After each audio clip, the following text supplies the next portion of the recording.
For 400 years, the heavens were silent. The voice of God, once a fire in the mouths of prophets, fell quiet. The last words of the Old Testament, penned by Malachi, echoed through the generations.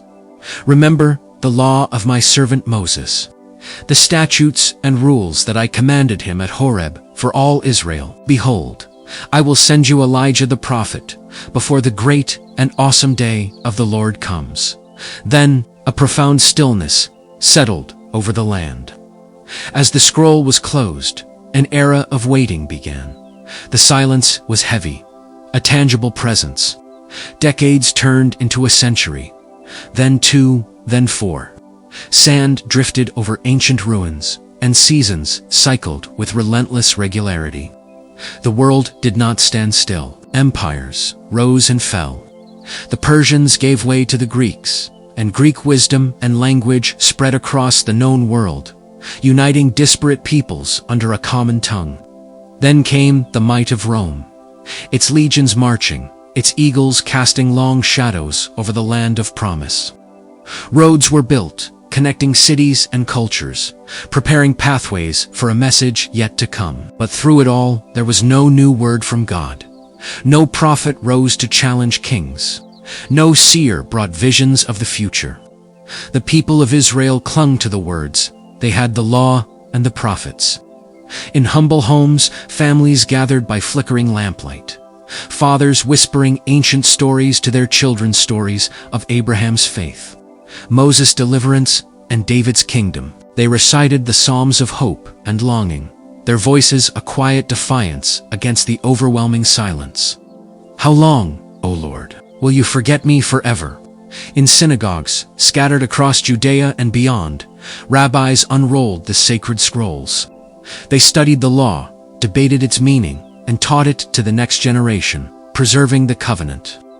They were a people defined by waiting. Every prayer, every festival, every sacrifice was an act of faith in a future they could not see. They looked to the skies, but the heavens offered no sign.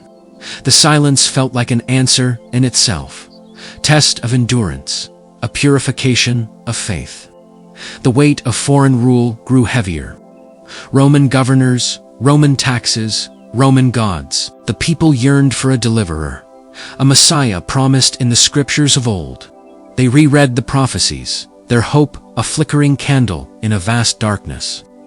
They remembered Isaiah's promise, "For to us a child is born, to us a son is given, and the government shall be upon his shoulder, and his name shall be called Wonderful Counselor, Mighty God, Everlasting Father, Prince of Peace." They held on to the words of Micah, who foretold a ruler from the small town of Bethlehem.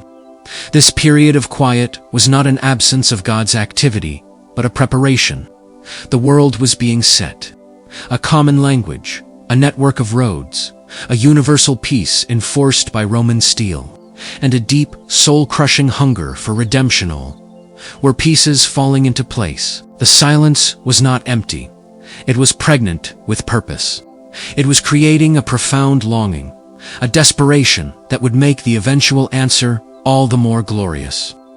The world was being made ready for the greatest revelation of all. The silence was the dramatic pause before the climax of history. Then, after 400 years of stillness, something shifted. In the hill country of Judea, an elderly priest named Zechariah was serving in the temple. An angel appeared to him, shattering the long silence. Soon after, in the humble town of Nazareth, a young virgin named Mary was visited by the same angel, Gabriel, with a message that would change the world forever. A light was about to dawn. The quiet was about to be broken by the cry of a newborn king. The long night was ending. The waiting was over. The silence had served its purpose, creating a world that was ready to listen. As the Apostle Paul would later write, "But when the fullness of time had come, God sent forth his Son. The Word was about to become flesh and dwell among us, and the world would never be the same."